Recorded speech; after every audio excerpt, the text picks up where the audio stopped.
So what do we have here? This is about the improving AI. They are working on improving the AI in Warhammer 3. The AI in vanilla is just horrible, just passive, not doing anything, and they're trying to fix it. It's already updated, calling the moment we start.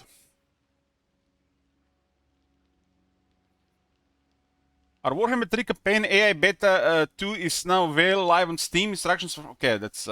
we know how it's got there. Let's see what they say about this. Hey folks, the time has come for us to talk a little more about campaign AI that we've been working on in the wake of the first beta. Hold on. And how we use your feedback to help steer this big oft-wieldly ship in the right direction. We're pleased to reveal that tomorrow, Thursday 10th of April, we'll be launching our next campaign AI beta on Steam. We're probably going to check it and run one test and see if what improvements there were. The last beta definitely did some improvements, but it was still a far cry from the AI mode. But apparently, if you use the AI mode and the beta, you get a pretty good result. Once again, giving you the chance to test our next stage of tweaks and adjustments and provide us with your immensely valuable feedback, Copium. If you take part in our last beta, we'd love to get your thoughts on this latest round of changes. And if you missed out last time, this is the perfect chance to see what I've been working on and have your voice heard.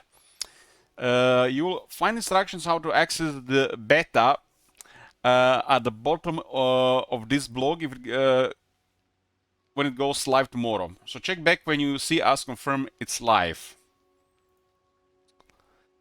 Somebody should count how many times they've written beta in this post. As ever, you'll be able to discuss these changes and provide feedback in our dedicated campaign AI beta forum in the CA community, as well as via a survey that will be running alongside the beta. These links will appear here tomorrow, and you will also find a link to the survey in game on the news feed when you're playing the beta itself. Before we get into the nitty-gritty of what Redo and the team have been up to, we'd also like to share that this project will henceforth be inducted into our rekindled Proving Grounds initiative. Proving Grounds, the letter had it once, and I tried it, and the game crashed, and they ended it, and totally forgot about that thing. Some of you may recall this initiative from the Warhammer 2 days, but for those who don't, let me give you a brief introduction to what the Proving Grounds are. The Proving Grounds first debuted back in 2020 and gave our devs the opportunity to explore radical solutions and test systemic changes to core gameplay features, while giving you the opportunity to try out these changes and provide feedback on them. Maybe this time they're actually going to be taking feedback. Of course, there is no guarantee that these tested changes make it in the main game, but it allows our devs to think outside the box a little, allows you to have your voices heard on what can be some pretty sweeping changes to core parts of the game. Basically, it's a chance for us all to work together on improving Warhammer 3 for the greater good. The greater good. Dirty Tau confirmed. With this current phase of Proving Grounds, we are quietly confident that these campaign AI changes are moving in the right direction. These new changes we are now testing for will help to show us further refinements we need to make before we consider bringing them into the main game, and how that might impact the difficulty of our player experience. Looking beyond this Proving Ground, we have a team internally starting to explore changes that we think we can make to sieges, and they're hoping to bring you more on that in the summer. Oh god, another siege rework, man. I hope they actually do something that shake up and fix the foundations of the sieges and not just work with the same stuff and create more abominations. Man, if I swear, if I see any more health increase on the buildings without fixing hitbox, I'm gonna go mad. With that admin out of the way, it's once again time to hand over to the almighty Radoslav. Be sure to check back tomorrow for all the details on how to access the new campaign AI beta. This was Steve. This is Radoslav Borisov. Rado. Hello once again, Principal Technical Designer at CA Sofia, Radoslav Borisov. Let's just call this guy Rado. Me and the team are... me and the team, not team and the me. Are back to the address further issues with the campaign AI. Before I dive into specifics, I want to put a big caveat up front. We have read your feedback. We have read your feedback and are well aware there are other parts of the core game experience you'll want us to work on. Several topics that come up regularly include sieges, auto-resolve, diplomacy, endgame, and overall difficulty. I feel like there's a determined should be somewhere out there.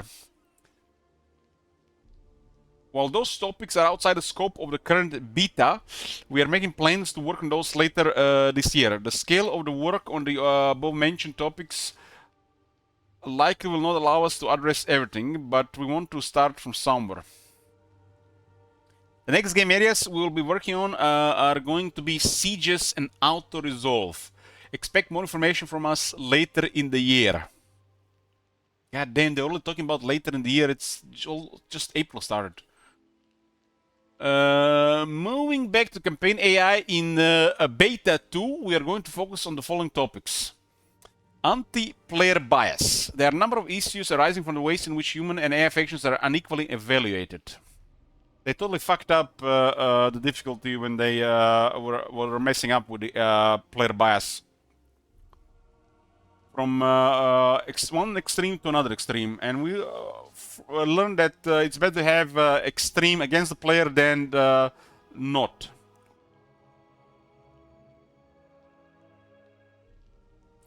Distance scaling. We received a lot of feedback that allowed us to identify and isolate several issues with the way tasks are evaluated and prioritized for all AI factions. Aggression. A new iteration of the changes originally introduced in Beta 1, we are focusing on keeping the AI more aggressive and dynamic, while mitigating instances of fixating on the player or suicidality.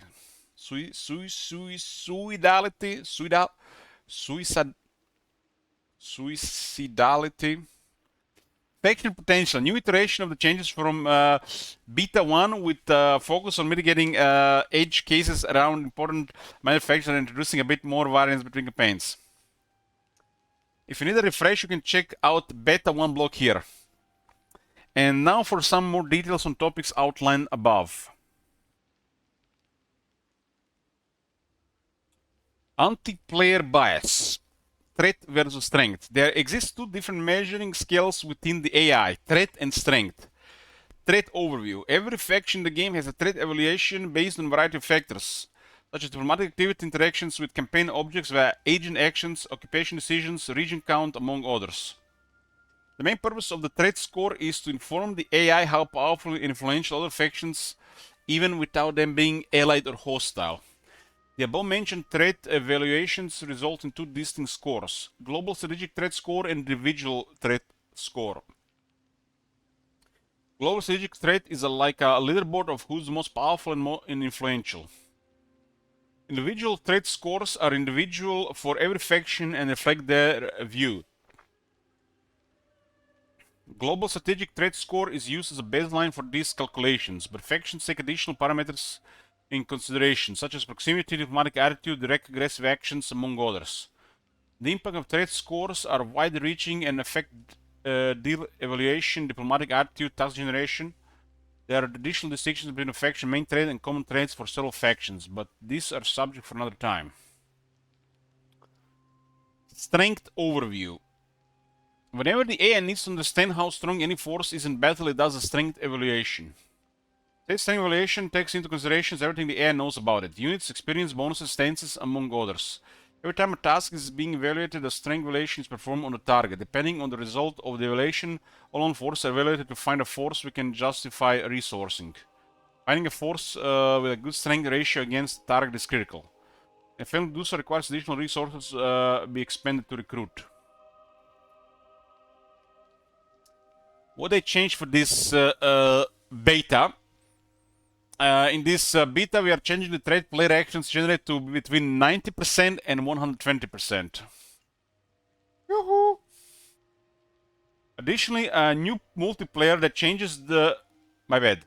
Additionally, a new multiplier, old habits, guys, that changes the player strength from 100% always to between 100 and 120%, based on AI personality and campaign difficulty level. Also, the vast majority of tasks of the attack human force elements variety have been removed. And the ones that were not removed had their priority greatly reduced.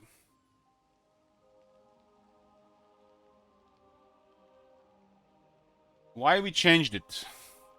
The current big source of multiplayer bias in the game is the threat system. There exists a multiplier that changes the threat's player action generated from 50% to 200% based on AI personality and campaign difficulty level.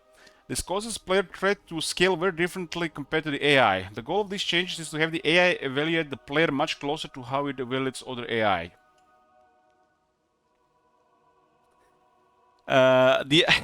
Come on, Firefox. It's a common mistake. Multiplayer is the same thing. It's C after all. You see M and P and in the word has to have something to do with multiplayer.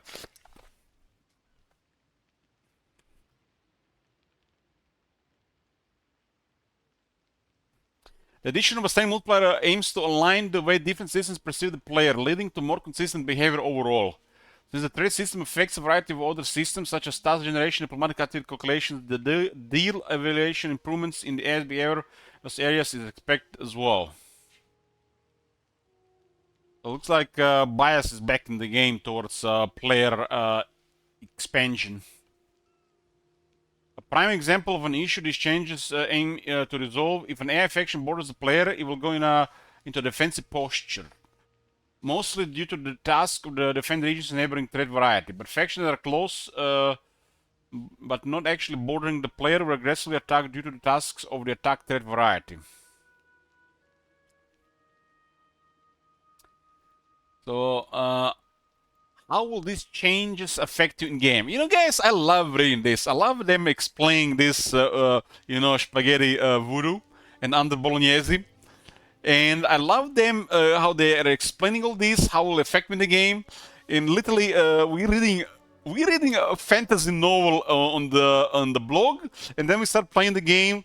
It's completely entirely something else. Especially if you pay any attention. But if you're not paying attention, I guess you can delude yourself that these things are actually in the game. Which most of the times is just fairy tales. How will these changes affect you in game? Changing the level of threat that player action generated means that the campaign AI will evaluate player action with less bias, while retaining the ability to respond appropriately when attacked. Meanwhile, the multiplier should help make the campaign AI aggressors scale more closely with the difficulty settings you choose. Finally, removing and prioritizing the campaign AI's preference for attacking human players or AI factions will take the target off your back, unless warranted by your playstyle. You know, I'm reading this, and you know what's rolling in my head? Evaluating the player with less bias, retaining the ability to respond appropriately when attacked. And this is in a game where there are minus control debuffs for the enemy and raiding stance. So I would love to ask the devs what is the time window of planning and executing a plan, or let's say better, an invasion of enemy province. I would just love to hear their time window for that. Is it immediately conquer everything, or 3 to 5 turns, or take your time? Because deciding, depending how they decide this time window, that's how they're gonna tune this responsiveness, I think. Because one thing is, planning your next few turns and then executing everything when you do it. Because if you are not at war with a faction, you always have an advantage, player acting first. And you usually always are within the range of the target settlement you're going to attack. So there is zero response there. Then on the same turn, the AI gets to respond one turn. If they are usually 2 turns away, they can respond. Next turn, you take another settlement. So what kind of responsiveness they get here on in the early to mid game? There's no responsiveness here. They can't do anything about it. Unless they're already at war with the player. For this system to work, the AI has to be way more aggressive with declaring war on the player so they can adjust their behavior appropriately, so they can use all these systems to actually play the game. And this is a main flaw of the Warhammer 3 compared to Warhammer 2. Not many wars against the player, and they can't prepare themselves for what's to come from the player, because they are not even at war with the player. In a lot of situations, the player already has an edge, because they're always the one doing the decisions, declaring wars, attacking first. And if the AI is not already at the war with the player, they haven't prepared for shit, and they can't respond in time to defend against the player that has all the ball rolling. So unless they bring back that AI from the Warhammer 2, where they declare wars more often, especially if they consider somebody a threat, you should just they consider somebody a threat. They should not just, do nothing behind the scenes and waiting for the war to start. They should immediately declare war, so they turn on this next level of behavior to prepare for that war. Because nothing happens until the war starts. And when the war starts, it's already too late. It's already too late, and that's why the AI vanilla sucks. At least with the AI mod, they had a little more time to respond like this. In Warhammer 2, the declaring of wars on the player was way more common. The AI had options to invite other factions to war against the player, and was literally putting everybody on edge against the player. And you had more challenge coming out of it. There was a really strong player bias, but it made more sense for the AI behavior. And in Warhammer 3, it's completely opposite. This doesn't exist. You have a couple of initial wars, and that once the early game disappears, you're literally just the ones doing all the actions, all decisions, barely anybody responding. The mid-game situation is just players snowballing. And just going from one province to another province, ball is rolling. Unless you're not very knowledgeable about the game, new to the game I mean, and still learning, prone to making mistakes, there is they won't never really be able to respond to this unless the war starts. And when the war starts, it usually puts these people on the edge, and they're like thinking, oh man, I have so many wars, man, I don't want to play this anymore. It's like they are attacking me from all sides. Oh shit, I fucked this campaign, I better restart. And the world is so massive, how are they going to find the balance between to please the plebs and to please the legend players? Because they always go with the lazy design where they just put the same setup for every difficulty. They literally should make it hyper aggressive on legendary and normal aggressiveness until like hard. Or put this as a slider on a slider bar in the campaign customization. Because this is a very important setting. I don't think CA should be left to tune this themselves. They're shown time and time again, they're hopeless when it comes to this. They only know the far left or the far right, nothing in the middle. They should just give us the option to tune this ourselves in the advanced campaign customization. They should just put some kind of default setup. And then they should just give us the option from passive AI on the left, hyper-aggressive AI on the right, with a player bias meter below.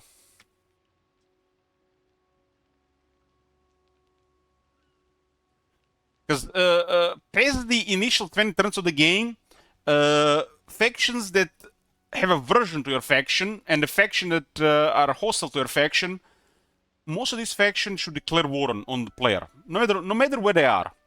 No matter where they are, the distance doesn't really matter. If they're further away, they should not do anything about it. If they're closer away, they should be active about it. And if they're adjacent to the player, they should do anything to poke the player at all times. At least create an illusion of the struggle and not just let the player snowball out of control.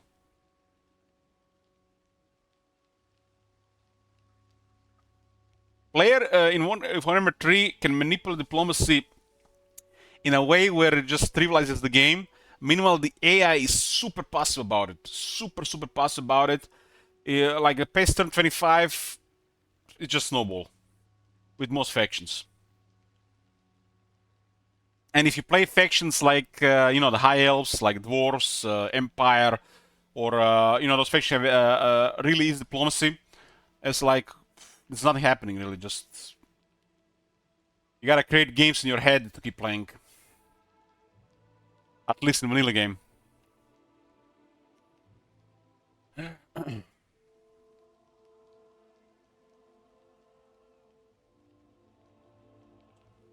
Okay, 2 distance scaling. Inside the AI, when the tasks are being evaluated before actually being assigned to a specific resource for execution, the priority gets modified based on how far away the target is from the asset the AI wants to use. The AI perception of how far away is measured in turns. For existing assets, the calculation takes into account movement extents and where the appropriate the usage of stents like tunneling, force march. When the asset being used in fresh army that needs to be hired, the calculation additionally takes into account the distances for recruited region and time to recruit. I really think they need to bring invitations to war, a high player bias, at least as on legendary or a part of the setup that you can turn on, because those things did add the difficulty to the game, made things more unpredictable as well. And for fuck's sake, they need to instruct the AI how the replenishment works. When they approach the player and when they occupy, they have to learn that replenishment happens at the start of the turn. And who acts first? The player. So example, a player occupies a settlement, it's damage force, and the AI needs to be instructed that this force will get a massive, almost, could get a massive replenishment and not to move towards the force. Your turn starts, they are way over their heads, can be replenished. Also with occupying settlements where they have a damaged force, they should not merge and get away or start raiding. They should either occupy or encamp, because they should be instructed they are about to receive replenishment.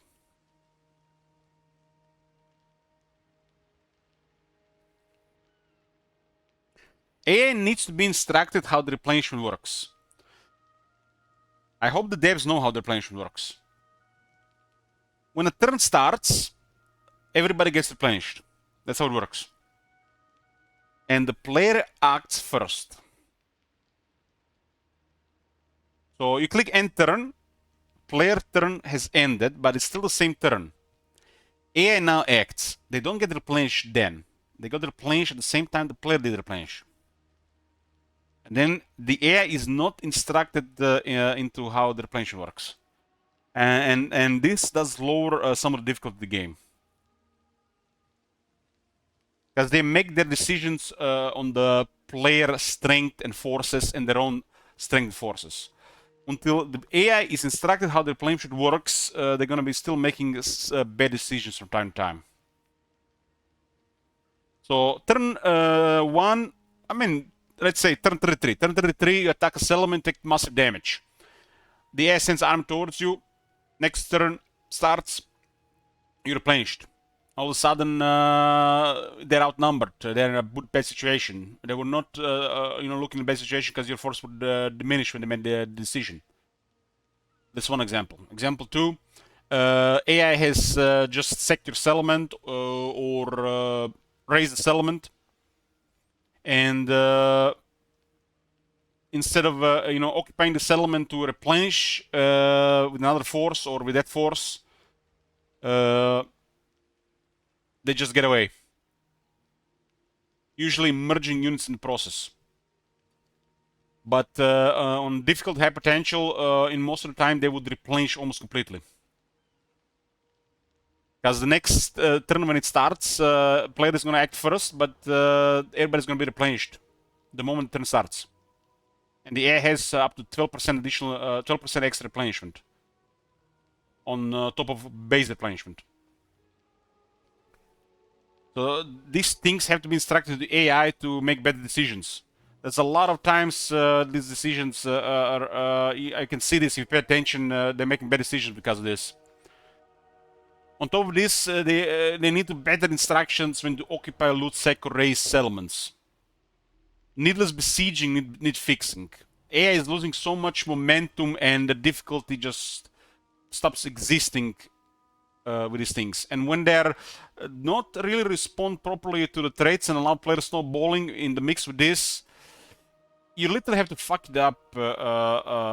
Only time you're gonna see something really happening if you fuck it up. And how do you fuck it up? You don't use agents on the campaign map, so you don't see what is going on, and they surprise you before war. If you don't use heroes in the armies, you can't even fuck it up. It's impossible. You can't even get surprised. One of the main things to fix with the AI, needless besieging, decision when occupying, looting, sacking, raising settlement, and AI needs to be instructed how replenishment works. That's critical to improve campaign difficulty. I don't think that's much to ask. We've seen some impressive AI behavior on the campaign map throughout the series, to the point where people complain that the AI is always out of range. The AI of previous two Warhammers are actually even more impressive than Warhammer 3, if you ask me. Especially since they fuck up the bias in the Warhammer 3. So the AI was more aggressive and more cutthroat when it comes to this, with better campaign buffs too.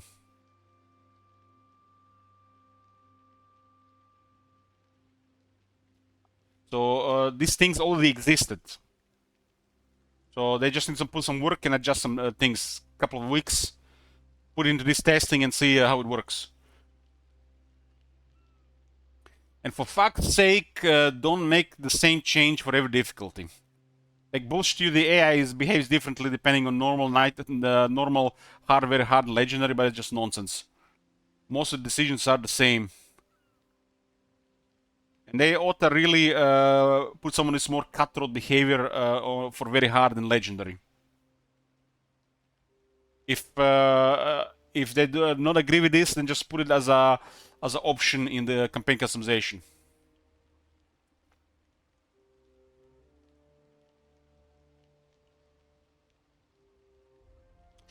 Scaling overview. Currently, the time and distance scaling is constrained as a task of a minimum priority if they take more than 4 or 5 turns. For recruiting and non-recruiting respectively. The intention behind the current setup is to restrict the AI horizon so it doesn't venture out from its holdings without a very good reason. For majority of cases, it works fine, but we noticed several cases where a short horizon does not allow the AI to do certain map traversals without access to tunneling stands or movement bonuses. One example is the Southland Solage Mountains province. The AI struggles to invade it normally. I don't see this issue with the AI mod.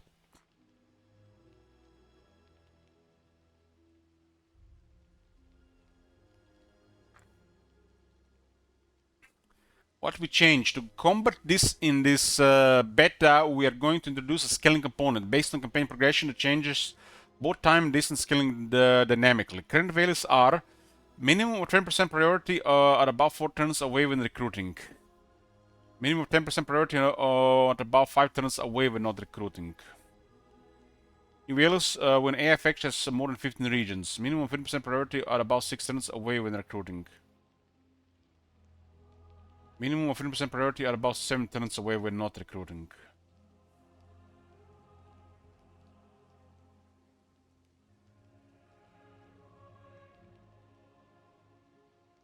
New values when the AI faction has more than 30 regions. Minimum of 20% priority at about 7 turns away when recruiting. And 20% priority at about 8 turns away when not recruiting. 30 regions is like 100 turn plus. 7-8 turns at that point, it's very long.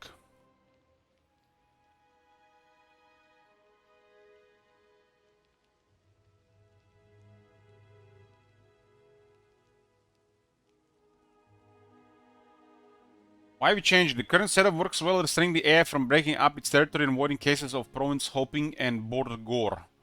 This holds true for the early game very consistently, but as turns pass and empires become bigger, it also results in undesirable behavior.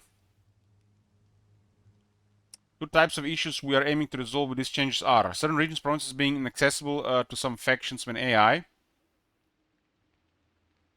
large AI empires stagnating and armies recruiting in central regions getting stuck there due to borderlands being far away enough so that the tasks are targeting enemies in and around them hit minimum priority.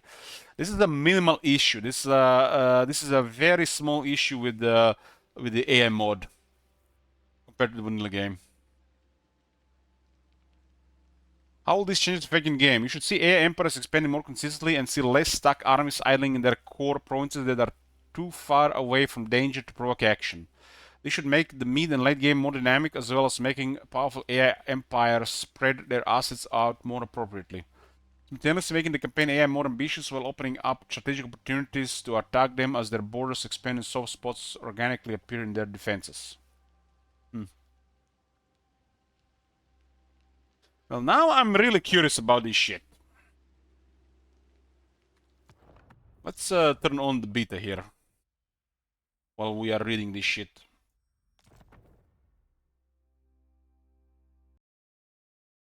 I'm still planning to do a test, right?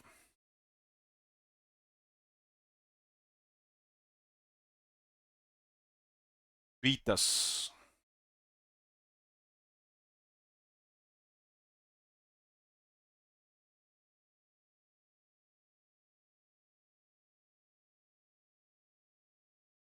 Okay, it's downloading.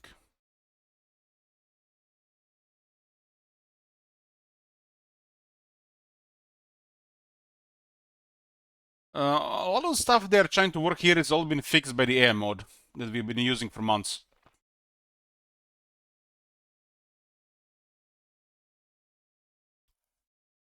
Three aggression. We further tweaked how the AI assesses the strength of rival factions with a strong focus on very hard and legend difficulty.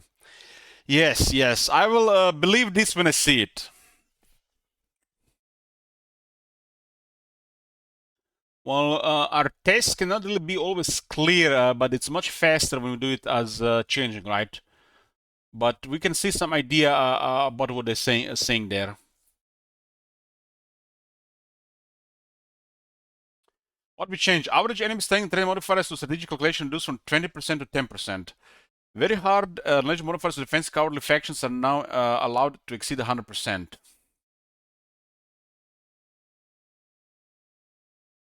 These changes do not aim to introduce new behaviors, but rather to increase the precision of calculations. Reducing margins of error or modifiers to the raw calculations the AI performs has been used as a method of reducing difficulty and behavior variety. But both feedback and data show that wider margins disproportionately worsen the gameplay experience.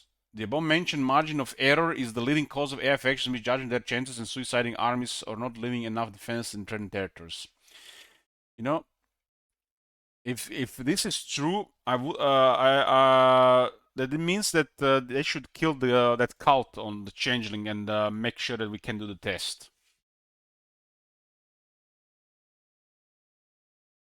Faction potential. After reviewing data and reading feedback from Bayta 1, the team and I reached the conclusion with a new category of faction potential for certain minor factions. One of the primary goals of the faction potential system is to regulate the strength of individual factions when played by the AI in a dynamic way. This direct way of manipulation is very effective, but it also has some downsides. The main downside is that the more variants we introduce, be it by shifting more of a faction potential's regulation to random roll, by introducing more categories, the less we can rely on averages. I believe that the best approach is to continue tweaking faction potentials with subsequent updates, but the goal of the current beta is to establish a baseline we can build on top of. They should just create a system where a player can adjust this, randomize it, and create various setups of different races. They should stop messing up with these things and give the player ways to turn on this on and off in the campaign customization after they create like a baseline. With all that said, we are aiming for the following. All major factions should win their respective theaters at least some of the time. Minor factions that are not starting enemies for major factions should have an opportunity to survive at least until the mid-game. The player should be able to influence the development of factions they have met. Developments under Shroud should have sufficient variance to the point where it's hard to accurately predict the state of a theater before scouting it. Yeah, that's been happening for most part. What we changed? Lowered the faction potential of a few outlier factions that have been overperforming. Oracles of Zinch, Blood Wanderers, Call of Pleasure, and Hammery. What the fuck?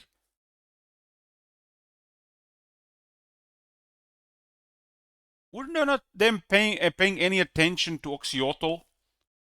I've done over 200 hours of tests. And I think Oracle's Zinch are more than fine. While Skulltaker and Corn overall, I could agree with. Cult of Pleasure and Hammery? What the shit? What the fuck?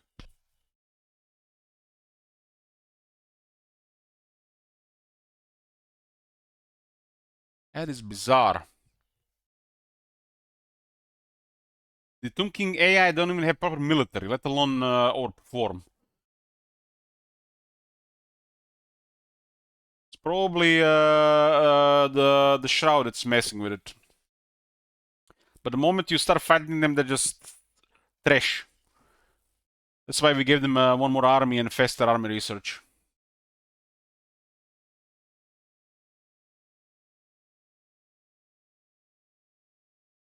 Increase the faction potential of several underperforming factions. Clan Molder, Warhorse of Apocalypse, I agree with this too. Hagriff, sure. Itza. Itza is underperforming. What the fuck? Itza has literally the highest potential in Austria.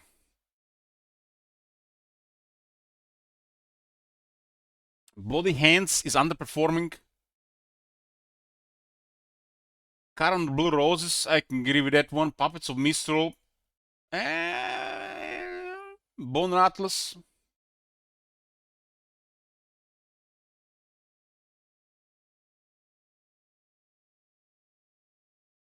Don't they know about the variance that's happening in the area?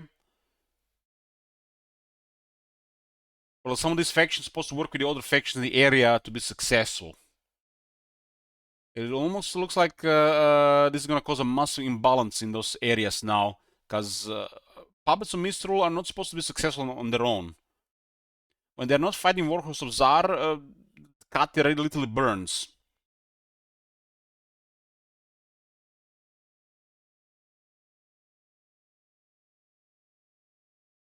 Well, we'll see, because this is strange.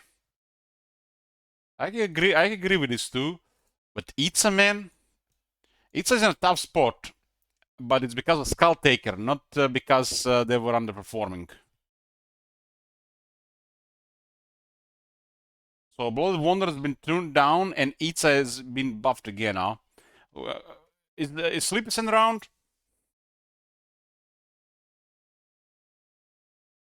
Wondering what kind of potential they added there.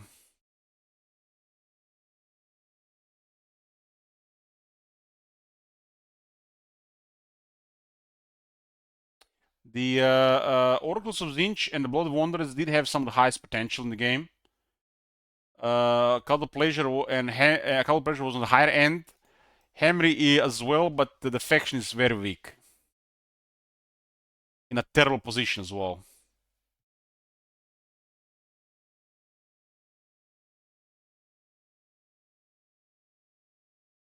How the hell can they say greenskins are underperforming?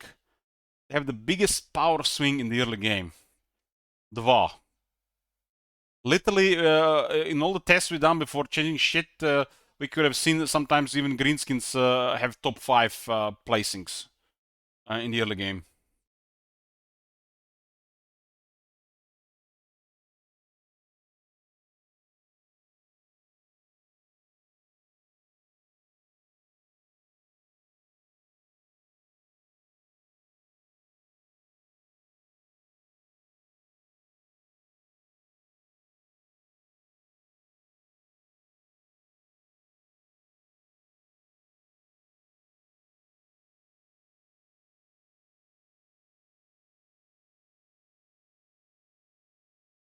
think Grimgor is fine there as well. Grimgor has a pretty good position for the AI.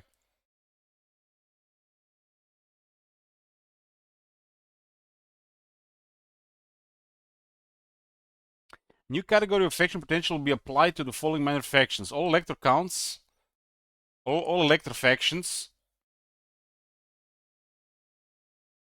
Kalidor, Illyrian, Safari, overall, so Zarduk, Vargor, Man Tribe, Cool, Scaling, Zubar, Karakin, Great Prospectors, Pearl Wardens, Jet Custodians, Crook, Moon, Mutants, Gits, Deep Stages, Roseman Clan. Clan Hoopik, Defense Great Plan of Clan Worms, Clan Spittle, Clan Morbus, Rak of Dynasty, Telho, and Musilon. So I'm guessing these factions will have a higher potential on the base.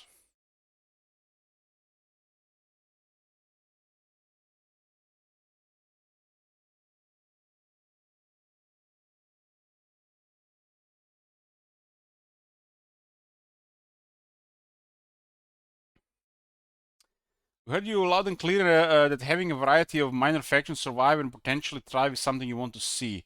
We have chosen the specific minor factions for their gameplay importance in their respective theaters. We have avoided factions that are starting enemies of playable factions if possible. Additionally, major factions that were over or underperforming have been adjusted accordingly.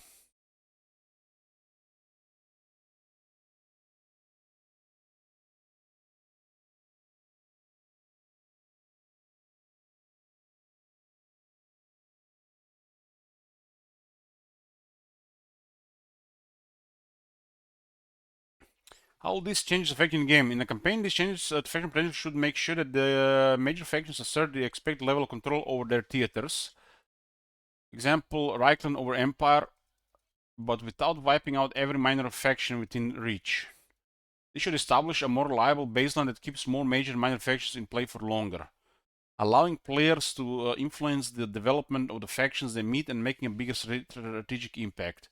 New degree of unpredictability under the Shroud should also create more variety between different campaign playthroughs, while also preserving the strength and influence of major factions.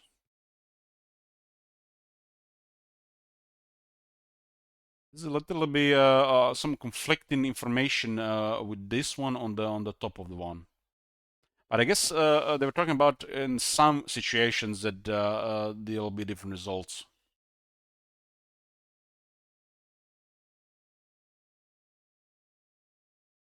Several additional bugs around how certain AI factions navigate and make use of campaign features. Caesar Trial will now try and actively pursue a specific item set in the further date. The Disciples of Hashut, the Legion of Azog, and Warthuzar will better navigate the Hell Fortune focus on obtaining higher tier manufacturing options.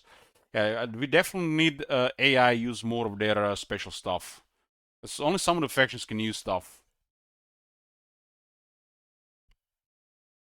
Vampire counts factions will prioritize going for the bloodline they are thematically aligned with. Improve the air handling of the bloodline mechanic. And yeah. Well, I feel like we gotta do a test or two with this shit.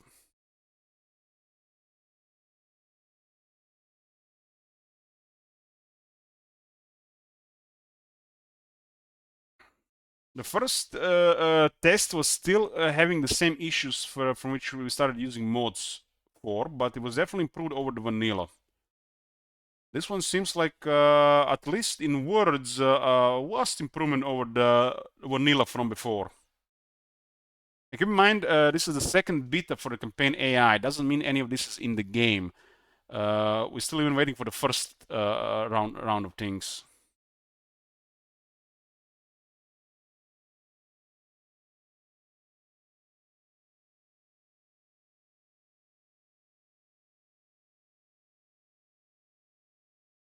One moment, boys.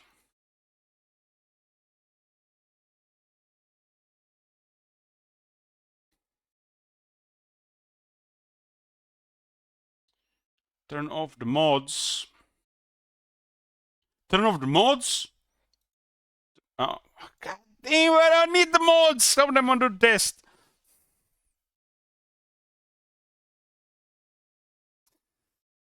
If they really improve the AI,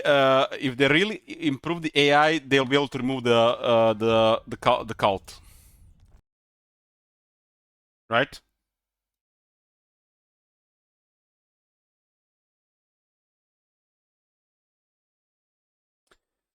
Yeah, so we just need the mods to test the game. We don't need anything to change the behavior.